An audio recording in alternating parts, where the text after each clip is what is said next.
اعلن فريق مانشستر سيتي باللي وقع رسميا مع الدولي المغربي ايوب بوعدي جاي من فريق ليل في الميركاتو الصيفي الحالي. الفرقه الانجليزيه وضحت في بيان رسمي باللي بوعدي سينا عقد ديال 5 سنين، يعني حتى العام 2031.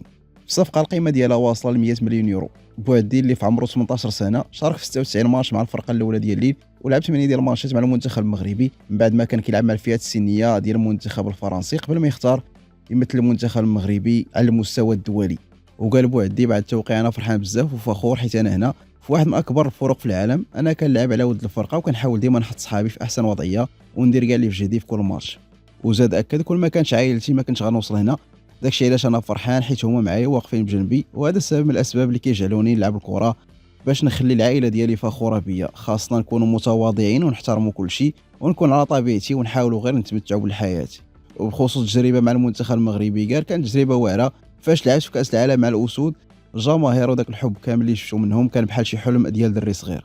واضاف: كنظن بلي الدوري الانجليزي ممتاز، هو البطوله اكثر جاذبيه وتنافسيه في العالم، وكنقول ديما بلي اللي كيجعل المدينه زوينه هما ناسها، وكيبان لي الناس هنا دراوش وكيضحكوا في الوجه، وانا كنعز هادشي بزاف.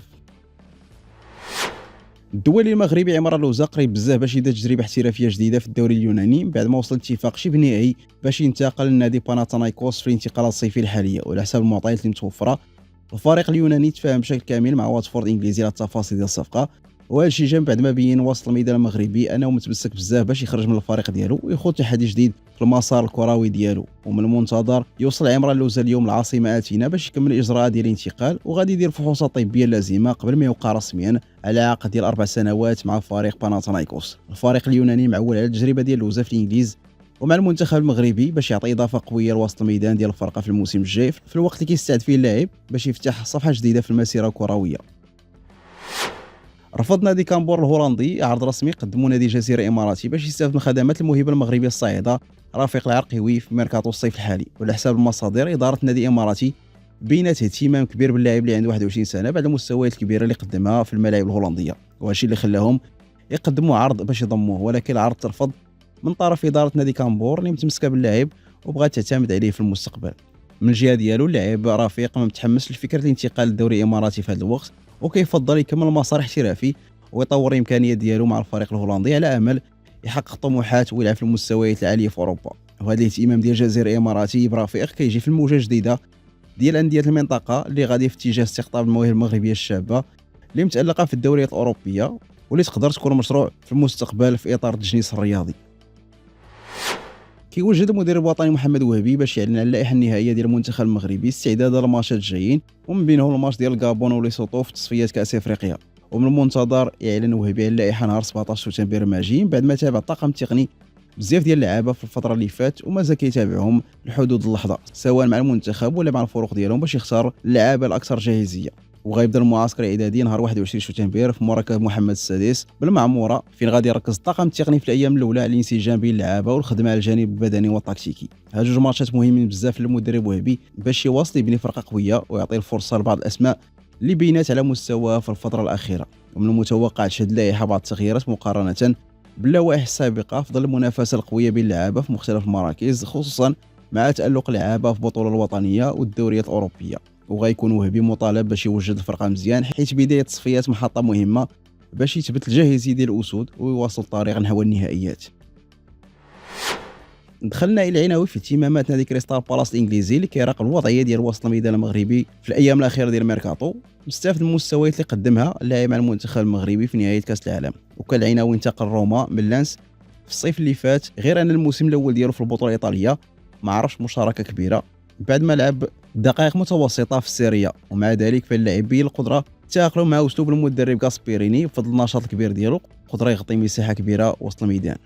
وبان العيناوي بشكل لافت خلال المشاركه ديالو مع المنتخب المغربي في كاس العالم فين كان من العناصر الاساسيه في خط الوسط، ونجح يعطي صوره ايجابيه على الامكانيات ديالو والقدره باش ينافس في المستويات الكبيره. وعلى حساب تقارير اعلاميه ايطاليه، روما ما عندهاش مانع تدرس امكانيه بيع اللاعب بشرط جهه شي صفقه ما تقلش على 35 مليون يورو. كما ان بيع العيناوي يقدر يعطي النادي الايطالي هامش مالي يسمح ليه يدير صفقه جديده استجابه لرغبه المدرب غاسبيريني في تعزيز شي مراكز. وما كيقتصرش الاهتمام بالعيناوي غير على كريستال بالاس، المعطيات كتبين بلي كاينه انديه سعوديه كتتبع الوضعيه ديال اللاعب في الوقت اللي سبق وارتبط الاسم ديالو بنادي ايفرتون الانجليزي.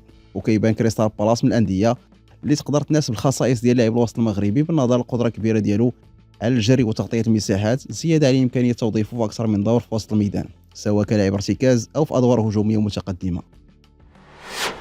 عبر اللاعب المغربي الشاب منصف زكري على الفرحه والفخر ديالو بالانضمام لفريق سبورتينغ لشبونه، وتفكر اسماء كبيره كانت لابسها التوني من بينها كريستيانو رونالدو. وقال زكري في تصريح للموقع الرسمي ديال النادي: حاجه واعره بزاف نوقع مع نادي بحال هذا كبير وعنده تاريخ عريق، انا فرحان وفخور بزاف بحضوري هنا. واستحضر زكري اسماء كبيره سبق ليها لبسات القميص ديال سبورتينغ لشبونه بحال كريستيانو رونالدو، وقال كريستيانو رونالدو كبر هنا، وكاين حتى نونو مينديز اللي كيلعب في نفس المركز ديالي ولا افضل ظهير ايسر في العالم وهو اكبر مصدر الهام ليا.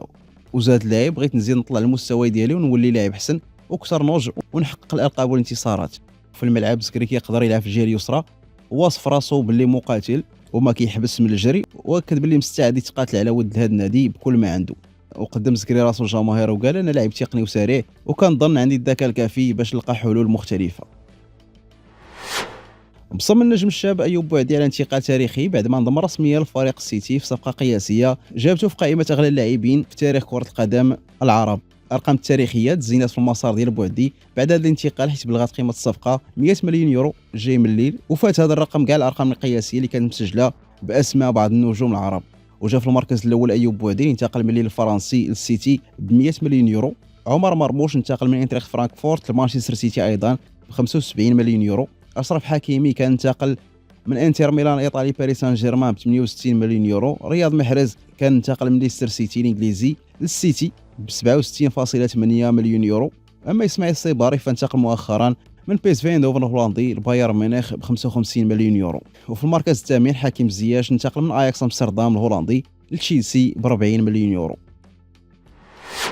دخل الدولي المغربي سفيان الكرواني في الدائره ديال اهتمامات نادي بنفيكا البرتغالي اللي جدد الاهتمام ديالو بالظهير المغربي بسبب الوضعيه اللي كيعيشها اللاعب مع فريق قادسيه السعودي. وعلى حساب ما نشرت صحيفه ابولا البرتغاليه، بنفيكا مهتم بالوضعيه ديال الكرواني بلا ما يقدم لحد الساعه شي عرض رسمي لاداره القادسيه، مع العلم باللي اللاعب مازال عنده عقد مع الفريق السعودي حتى العام 2029.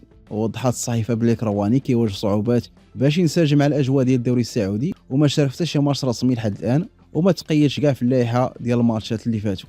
وكيترتبط وضع اللاعب ايضا بكثره اللاعبين الاجانب في فريق قادسيه اللي فيه 14 لاعب اجنبي، في الوقت اللي القوانين ديال الدوري السعودي كيسمحوا بتسجيل 8 ديال اللعابه اجانب فقط في اللائحه ديال الماتش. وهذا الشيء كيحل باب قدام خروج الكرواني سواء بيع نهائي ولا اعاره. وكان الكرواني وقع مع القادسيه في هذا الميركاتو جاي من اوتريخت بعد ما تالق الموسم اللي فات ولعب 50 ماتش، سجل فيه 4 ديال الاهداف وعطى 18 تمريره حاسمه. وكتبقى الصفقه معقده من الناحيه الماديه بسبب الخلصه العاليه اللي كيشدها اللاعب في السعوديه واللي كتقدر ب 7 ديال الملايين يورو في العام. ولكن الوضعيه ديالو الحاليه تقدر تخلي القادسيه تقبل بالاعاره ولا تفتح باب المفاوضات على الانتقال ديالو.